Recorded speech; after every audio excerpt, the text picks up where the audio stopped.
희생, 박정희의 희생, 그리고 알지도 못하는 나라에 만나본 적도 없는 사람을 지키기 위해서 연인은 180만 명을 보내가지고 그 중에 5만 4천 명의 젊은 사람들이 여기서 죽고 10만 명이 죽도록 만든 미국 덕분에 한국 사람들이 자기 실력보다 훨씬 더 잘 산다. 그것도 모르고 우리가 잘나서 이렇게 잘 산다라고 생각하는, 그러면서도 천하의 악당인 김일성, 김정일, 김정은한테는 끽소리 못하고 거기에 영혼을 판 세력들을 지식인이라고 양심가라고 민주투사라고 추앙해주고 하다가 언젠가는 그 대가를 한꺼번에 치르게 될 것이다 하는 생각이 제가 들어서 오늘 이 자리에 와서, 이 자리에 어울리는지 안 어울리는지는 모르겠지만은 이런 말씀을 드렸습니다. 공감하십니까? 예. 네, 감사합니다. 그러면은 어떻게 하란 말이냐?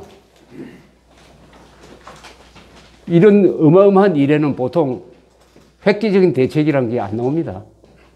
보통 이런 식으로는 어떤 식으로 해결되느냐? 전쟁이 나는 경우가 있습니다. 그럼 정신 차립니다. 그 다음에 경제가 폭삭 망하는 수가 있습니다. 그러면 정신 차립니다. 그 다음에 집권 세력이 오만해져가지고 자충수를 뚫는 수가 있어요. 자충수. 권력 잡은 사람들이 항상 망하는 비결이 하나 있어요. 오만해지는 겁니다. 허영심입니다. 박근혜 대통령이 저렇게 된 것도 선거의 여왕이라고 계속 추겨주니까 선거에는 자신 있다고 하다가 작년 국회의원 선거 때 그렇게 공천 과정 한 달 동안 국민을 짜증스럽게 만들다가 저렇게 돼버린 거 아닙니까?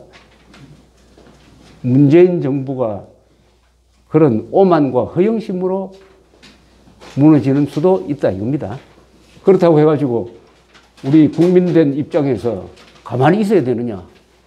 가만히 있으면 안 되죠. 국민인데, 주권자인데 뭘 해야 됩니다. 뭘 해야 되느냐? 대한민국은 총구에서 권력이 나오는 나라가 아닙니다.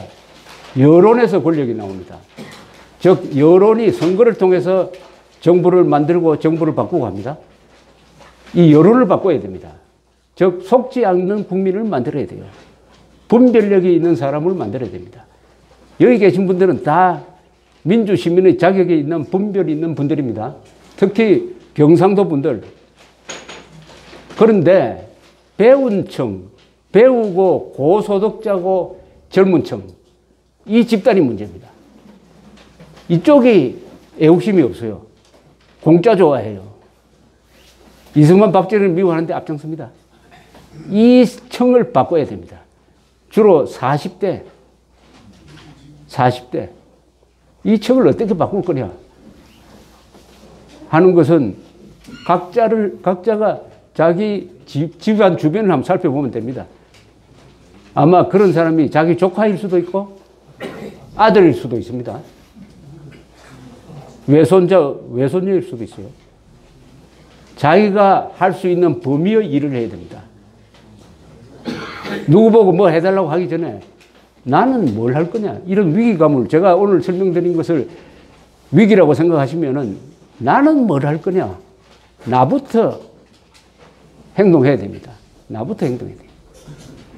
그리고 연세 드신 분들이 가지고 있는 자산이 있어요. 시간이 많습니다.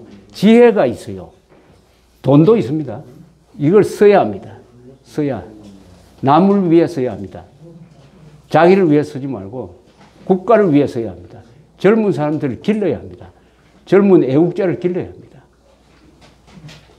그런 점에서 좀 도움이 되었는지 모르지만 모처럼 연말에 고향에 와가지고 좀 무거운 이야기를 해드려서 대단히 죄송합니다.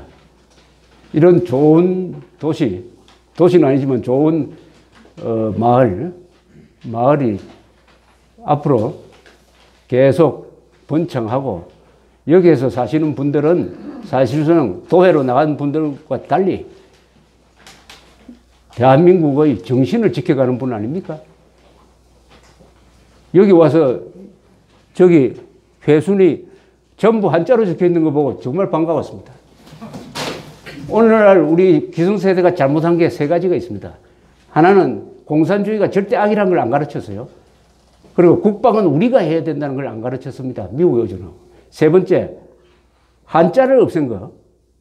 한자를 없애가지고 한글 전용으로 감으로써 한국 사람들이 반신불수인 한국어를 쓰기 시작한 게 한 30년이 지났습니다. 읽기는 읽는데 의미를 몰라요. 이렇게 되면은 어휘력이 망가지면 사람이 분별력이 약해집니다. 분별력이 약해지면 좌익 선동에 넘어가게 됩니다.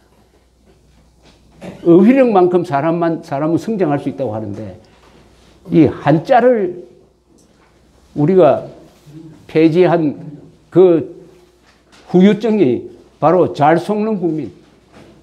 학력은 세계 최고인데 속는데도 1등입니다. 머리 최고고 학력 최고인데 속는데도 1등입니다. 광우병 선동, 천안함 선동 보면은. 그러니까 이 한자라도 여러분들이 지켜가셔야 됩니다. 그래서 가르쳐야 돼요. 가르쳐야 됩니다. 하여튼 올해는 여러 가지로 마음고생 많이 하셨을 것이라고 생각되는데 내년에는 더구나 건국 70주년 문재인 대통령이 뭐라고 하든 말든 내년은 대한민국 건국 70주년입니다. 이승만 대통령이 영웅입니다. 대한민국과 이승만을 생각하는 그런 자리가 한 번 더 마련되면 제가 또 그때 올 수 있게 되기를 기대하면서 저 이야기를 끝내겠습니다. 감사합니다.